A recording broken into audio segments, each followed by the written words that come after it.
can't do it because it was impossible. So give us an idea. Give us some clues and hints and stuff. One of the most amazing things about it to me is that if you really read between the lines of various NASA press releases and releases from their various contractors, they've basically acknowledged numerous times that we that we haven't been to the moon. You know, not in so many words, but they'll talk about, you know, a return mission and what it will require. And, you know, various times they have said that, you know, before we can quote unquote go back to the moon, we have to develop a new spacesuit material, because none of the materials that we currently have would withstand the environmental extremes on the moon, the temperature fluctuations and whatnot. And, you know, yet supposedly we had a material that worked perfectly fine in 1969, you know, so there's a huge problem there. Yeah, you're right, because the temperature, the heat on the moon gets up to 250 degrees, which is boiling water. We don't have any suits on Earth we can put on and jump in boiling water. We don't have them. They've acknowledged that. Yeah. They've said that, you know, we need to develop some type of a radiation shield, not just for the spaceships, but for while they're on the moon and working on the moon. And they've put out artist renditions of these elaborate shields that would have to be constructed on the surface of the moon in order for our astronauts to you know, stay there for any length of time and work there. And, you know, we didn't have any of that in 1969, but now we need it, you know, and they say, you know, if we were to send back a rover now, it would have to be launched in a separate launch vehicle, you know, it would require a completely separate launch, whereas in 1969 we had no problem stowing 3 astronauts in a dune buggy on the, you know, the landing craft. And, you know, they've talked about problems with re-entry that have to be worked out. They've talked about how the lunar dust would be a huge problem and that they'd have to develop all new technology to maintain a completely dust-free environment inside the landing vehicle. You know, they've talked about these special ports where the suits would like dock to the outside of the craft with these special portals where they would basically back into the suits through the crafts, and then to get back into the craft, they'd have to sort of reverse that procedure so that the spacesuits never came into the landing craft, because they said the lunar dust would just be a huge problem health-wise for the astronauts and for all the delicate electronics and mechanical parts, you know, that it would wreak havoc. You had these guys going out in dune buggies, kicking up whole rooster tails full of dust, you know, in these videos, and then tromping back into the landing vehicle just covered, literally covered with dust. And no problem. Then you go into zero gravity, that dust is going to be everywhere. In the air, in your eyes. It's going to be in your eyes. There's no way you can that thing is going to be like a snow globe full of, you know. Right. They've acknowledged that would happen now, but apparently in 1969 there was a different laws of physics involved or something. But the whole list of these specific problems that NASA has identified that are now problems, but that we had apparently had easy solutions for in 1969, and yet now with almost 50 years of technological advancement under our belts, we're saying that we don't have the technology for it, you know? So there's obviously a huge disconnect there. They could barely get the 2 astronauts in there. These things were supposed to be, you know, just designed for just a bare minimum of space, you know, enough to hold 2 astronauts. It couldn't even hold the 3rd astronaut, you know. He had to stay up in the command module while the other 2 went down and did their thing. And yet, the first few flights, all of a sudden, with no changes whatsoever to the launch vehicle or the landing craft, all of a sudden they had dune buggies on board. These full-size dune buggies that just, miraculously made it to the moon, like stowed in the astronaut carry-on bags or something.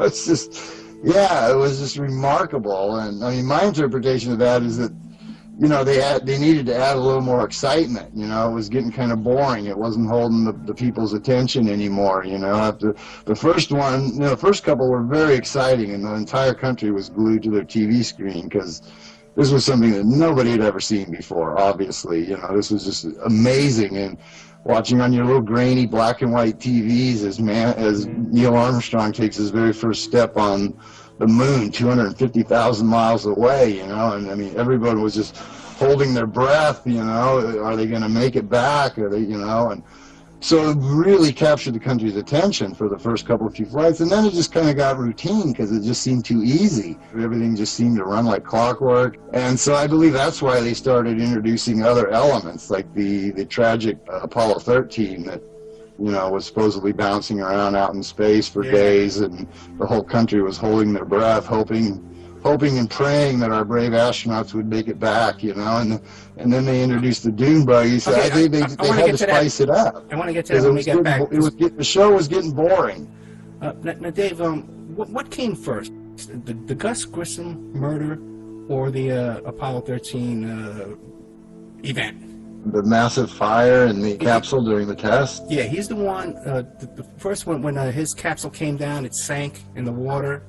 They almost died then. Then he put up the hanger with the lemon on it and said, this thing's a lemon. And then when he was he says, how are we going to get to the moon? We can't even talk to each other from one building to another. And then next thing you know, and his son and his wife, they both think he was killed. Yeah, he was a bit of a troublemaker, a potential whistleblower who seemed to be very skeptical that this project was anywhere near being ready to make a successful flight to the moon. Two of his colleagues conveniently burned up in a very suspicious fire the test capsule. They were conveniently silenced. I believe they were supposed to be the first crew, and their names would have been as well known to us now as Buzz Aldrin and Neil Armstrong had they played along, but instead they ended up dead and are long forgotten, other than to some of us. And then there was also the inspector, the guy who had written up a lengthy report that was apparently very critical of the program, and he turned up dead as well, and his report disappeared, was never to be seen again. Because stop and think, why would they be in slow motion in space? Wouldn't they be faster? Yeah, I would think, but hey. There's no logical explanation why they walk in slow motion in space. It's not underwater.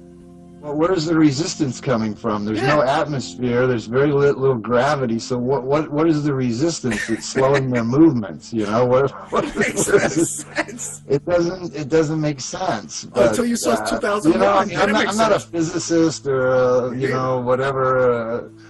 Maybe there's some logical scientific explanation for it, but not that I've seen or heard. It just seems to be just accepted that that's the way it should be. Pretty remarkable technology for the 60s, really. We could beam a live TV signal 250,000 miles back home, without a glitch. I can't even hold a cell phone call nowadays to somebody around the block, but, in those days they had much better technology, apparently. Yeah, people ask me all the time, where do you think these were actually filmed at? I'm like, who knows? It's...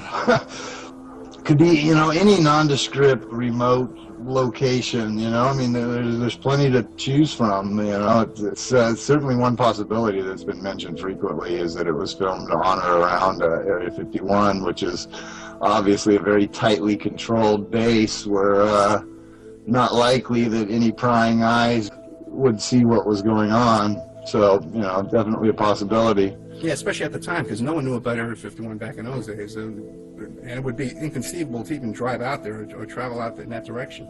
There would be just no reason to, So now, one thing, though, that the skeptics to this topic, they always bring up is that laser thing. That they said, well, no, we know it's there, because you can go to Texas, and they do it all the time. They shoot this laser against this reflector they left on the moon, and it comes back. And even these astronauts bring it up all the time, too.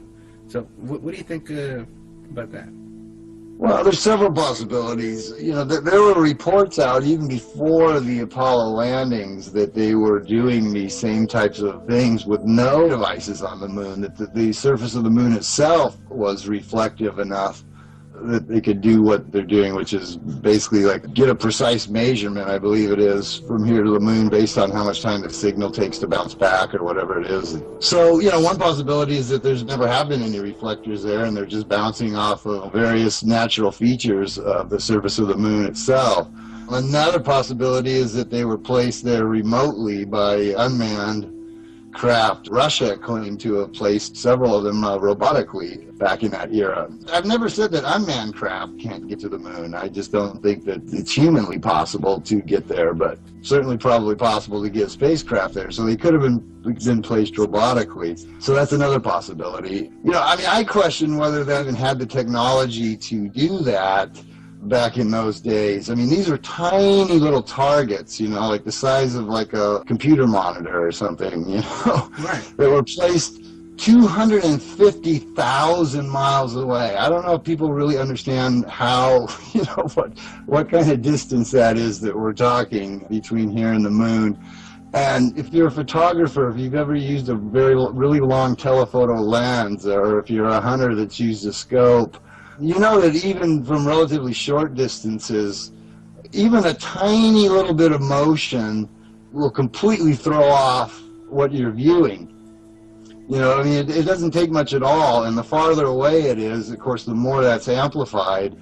And I really find it very hard to believe that in the 1960s we had lasers or whatever that were accurate enough and stationary enough that could be kept still enough, basically, to focus on a target that tiny, that far away. That just seems very, very hard for me to believe. So I'm inclined to believe that they're just basically bouncing it off of the surface of the moon itself, because that would require a degree of accuracy that's just pretty astonishing, really.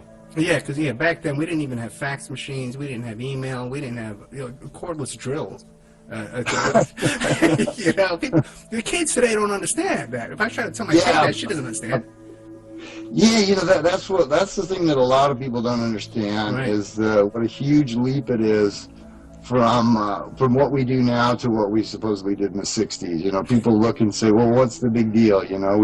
We put people into orbit. We can put we have a fully functional space station. We have the Hubble telescope. We have the space shuttle. Well, we did have the space shuttle programs, and what's the big difference between that and going to the moon? Well, it's a huge difference, because none of those things have ever gone more than like 300 or 400 miles from the surface of the Earth, None of them. Not the Hubble telescope, not the space station, none of the space shuttles. They've never left low Earth orbit. And they have a huge failure rate, too, as well. And they have a huge failure rate just doing that, right. Exactly. Okay, the Apollo flight supposedly went all the way to the moon and back, 250,000 miles, And a little tin can. Yeah, on one tank of gas.